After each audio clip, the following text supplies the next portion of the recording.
Yo, minasan! Coba perhatikan baik-baik dada Imu sama di chapter 1191. Ada 3 tengkorak di sana dan ini bukan kebetulan. Karena 3 tengkorak yang sama juga pernah kita lihat dipakai oleh Oars dan Kurohige. Kenapa simbol yang sama bisa muncul di 3 sosok yang begitu berbeda? Sebelum saya lanjut, siapa tahu ada yang ingin berdonasi, silakan klik link Saweria yang ada di deskripsi ya. Setelah Nerona Imu bertransformasi menjadi wujud yang lebih menyeramkan, 3 tengkorak yang awalnya ada di sekitaran lutut dan pinggangnya kini berpindah ke bagian dadanya.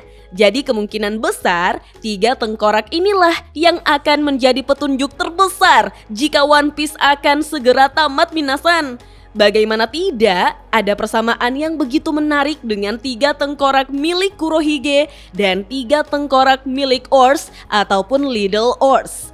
Menurut saya, 3 tengkorak ini memiliki 3 karakter yang mewakili 3 kekuatan yang berbeda satu sama lain minasan, yaitu sebagai representasi dari 3 wilayah utama di dunia One Piece, yaitu langit, daratan, dan lautan. Namun yang lebih menarik lagi, bagaimana kalau ketiga wilayah itu masing-masing punya hubungan dengan 3 ancient weapon sekaligus, yaitu Uranus, Pluton, dan Poseidon? Kalau semua ini memang sudah direncanakan Oda Sensei sejak awal, berarti simbol 3 tengkorak bisa jadi gambaran dari konflik terbesar dalam cerita dunia yang terpecah-pecah melawan dunia yang akhirnya bersatu di bawah satu matahari. Setelah bajak laut topi jerami berhasil memasuki New World, kita pun tahu bahwa ternyata dunia One Piece memang dibangun seperti dunia yang terbagi menjadi beberapa lapisan. Seperti di atas langit, ada White Sea, Skypiea, dan Upper Yard. Dan itu berada 10.000 meter dari Laut Biru. Lalu ada daratan dengan Red Line sebagai struktur paling ikoniknya. Benua raksasa yang membelah dunia jadi 2 bagian. Dan terakhir ada lautan, mulai dari Grand Line sampai 4 lautan lain, tempat sebagian besar petualangan Baka Sencho berlangsung minasan. Namun menariknya, ketiga wilayah ini seolah punya ancient weaponnya masing-masing. Uranus misalnya, sekalipun sampai sekarang belum jelas wujudnya, tapi kemungkinan Uranus dikaitkan dengan langit. Alasannya karena kekuasaan pemerintah dunia di bawah Imu selalu terasa datang dari atas. Marijoa berada di puncak Red Line dan dari sanalah Imu mengawasi seluruh dunia. Bahkan saat Lulusia dihancurkan, serangannya datang dari langit. Kekuatan misterius yang bisa menghapus satu kerajaan dari peta begitu saja. Kalau Mother Flame benar-benar jadi sumber energi senjata itu, artinya Imu punya kemampuan menyerang dunia dari atas. Secara simbolis, Imu bukan cuma duduk di puncak dunia, tetapi Imu benar-benar menguasainya dari langit minasan. Lalu kita sudah tahu jika Pluton berada di Wano. Di sana ada sejarah panjang soal Joy Boy, Clan Kozuki, Poneglyph, sampai Ancient Weapons. Bedanya dengan Uranus, Pluton justru tersembunyi di bawah tanah, di bawah daratan itu sendiri, menunggu hingga ada yang membuka jalan keluarnya. Entah itu perintah Momonosuke ataupun ada hal lain. Uniknya, Oars juga memiliki simbol 3 tengkorak ini. Oars sendiri bukan raksasa biasa, dia dikenal sebagai Continent Puller atau penarik benua. Sosok bertubuh luar biasa besar yang konon pernah menarik daratan dan pulau-pulau untuk membangun wilayah kekuasaannya sendiri. Oars bukan penguasa langit, bukan pula makhluk laut. Dia murni raksasa dari daratan. Sangat disayangkan karena ras Oars sudah punah ya minasan. Terakhir, wilayah laut. Dan sepertinya tidak ada karakter yang lebih pas mewakilinya selain Blackbeard, di mana sepanjang hidupnya mengejar kekuasaan, ingin memiliki segalanya, dan bahkan menjadikan 3 tengkorak sebagai bagian dari identitas bajak lautnya sendiri. Blackbeard bukan sekadar menguasai kapal, dia sedang membangun kerajaan di atas lautan. Kalau teori tentang hubungannya dengan Davy Jones, karena dia adalah anak dari Rox di Sebek dan ambisinya jadi raja bajak laut atau bahkan penguasa dunia memang berakar dari masa lalu. Maka simbol 3 tengkoraknya jadi punya bobot lebih. Dia mengangkat simbol itu tepat di atas lautan dan rasanya itu bukan kebetulan ya minasan. 3 kekuatan, 3 wilayah, 3 tengkorak, dan mungkin 3 cara berbeda untuk menguasai dunia. Masalahnya, ketiganya sama-sama ingin memecah dunia. Imu ingin menguasai dari atas, Ors mewakili dominasi raksasa atas daratan sekalipun sudah punah, dan Blackbeard mengejar kekuasaan di atas lautan.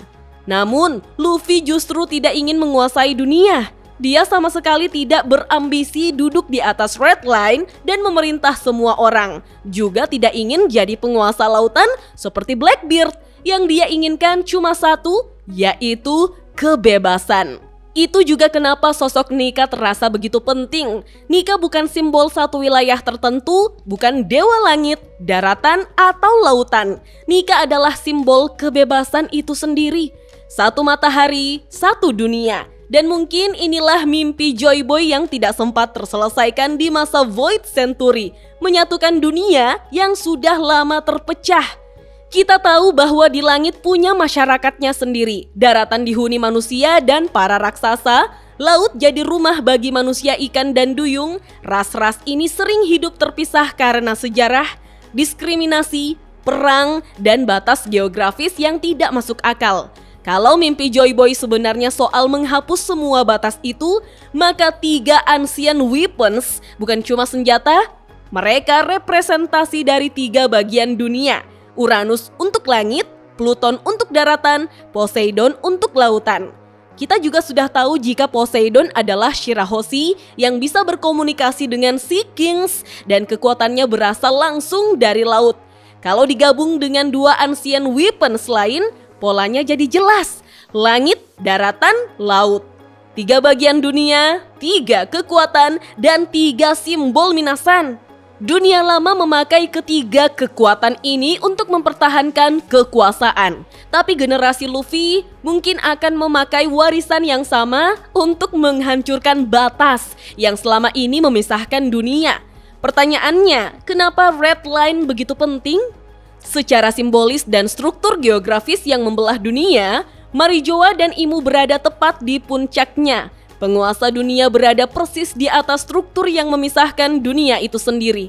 Sedangkan Luffy justru terus bergerak melintasi batas-batas itu, mulai dari East Blue hingga ke Elbaf yang membuatnya semakin dekat ke konflik terakhir. Dan jika diperhatikan, Luffy tidak berhenti di satu wilayah, tapi menyatukan orang-orang dari berbagai tempat, mau itu manusia, raksasa, manusia ikan, suku Ming, dan berbagai ras lainnya. Semakin jauh perjalanannya, semakin banyak orang yang berdiri di sisinya. Mungkin itu juga bentuk lain dari simbol Nika. Bukan sekadar soal kekuatan, tapi kemampuan membuat orang-orang yang berbeda bisa tertawa, berharap, dan akhirnya bergerak bersama. Mungkin itu juga kenapa simbol matahari terasa jauh lebih penting dibanding 3 tengkorak. 3 tengkorak menggambarkan dunia yang terbagi, 1 matahari menggambarkan dunia yang bersatu. Dan mungkin ini juga membuat hubungan Luffy dengan Joy Boy makin masuk akal. Joy Boy hidup di masa ketika dunia masih terhubung secara berbeda. Dia membuat janji dengan manusia ikan, punya hubungan dengan kerajaan-kerajaan kuno, tahu rahasia soal ancient weapons, tapi yang paling penting, dia gagal. Dia tidak sempat menyelesaikan sesuatu yang sekarang mungkin diwariskan ke Luffy. Kalau tujuan itu memang menyatukan dunia, Luffy tidak perlu mengulang jalan Joy Boy kok. Dia harus menyelesaikannya dengan caranya sendiri. Bukan lewat penaklukan, bukan lewat pemerintahan, tapi lewat kebebasan. Dan yang paling keren, karena matahari tidak memilih siapa yang boleh menerima cahayanya. Dia menyinari semuanya, langit, daratan, dan lautan. Dan mungkin itulah dunia yang ingin diwujudkan Luffy ya minasan. Bukan dunia yang dikuasai satu orang dari atas, Bukan dunia yang diperebutkan para raksasa, bukan dunia yang dikuasai bajak laut serakah, tapi dunia tempat semua orang bisa hidup bebas. Menurut minasan bagaimana? Apakah tiga tengkorak benar-benar melambangkan sky, land, and sea? Apakah Emu, Ors, dan Blackbeard memang mewakili tiga wilayah itu? Dan apakah Uranus, Pluton, serta Poseidon punya hubungan yang lebih dalam dengan struktur dunia One Piece? Atau justru tiga tengkorak menyimpan makna lain yang belum kita sadari minasan? Kita lanjut ngobrol yuk di kolom komentar. Dah.